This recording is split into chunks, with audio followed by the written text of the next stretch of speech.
this sequence is the plank, whilst also looking at the twist that's in the plank. So the main body skills that we're looking at in this movement is alignment and body placement.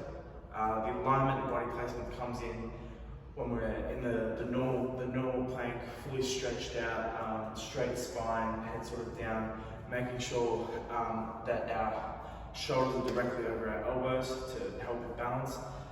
So that's focusing on that alignment and body placement. We are also looking at the axial movement with the twist in the plank. So as that sort of comes in, we're going to be making sure that we have our main points of contact with the ground, so that the axial movement is easier than just sort of throwing it away and seeing what happens. Three main focal points. It is a very muscle-based step, and it takes a fair bit of strength to be able to hold yourself and make the move flowing and smooth whilst you're performing the move. So obviously, three main focal points would most likely be your shoulders, your upper back, as well as your legs. Now I know, considering most of your weight is going to be over top of your shoulders and back, making sure that you have that strong connection with the floor at the back, especially during the twist, is very important. Otherwise, you can very easily, during the axial movement or the twist, just take off a foot or take off the elbow.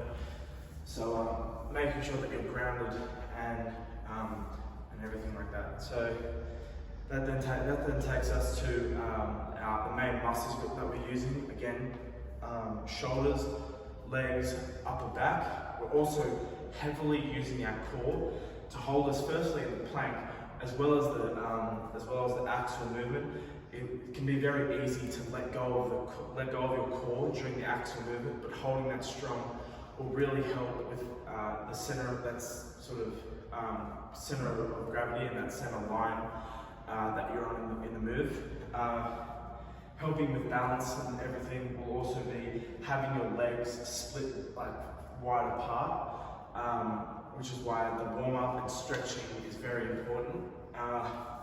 Certain stretches that you can do, warming up the shoulders and upper back, as well as some stretches with the legs, so that you are able to get a wide enough stance to help you balance in that position. There is a quality of line does come in, especially during the first initial part of the movement. The plank is sort of where that quality of line is really seen. We can also see a sort of dynamic switch in the axial movement. So we go from that very straight, composed line to a jagged twist in this movement. So that's where a sort of dynamic quality of line comes in, and that's pretty much it. Yeah.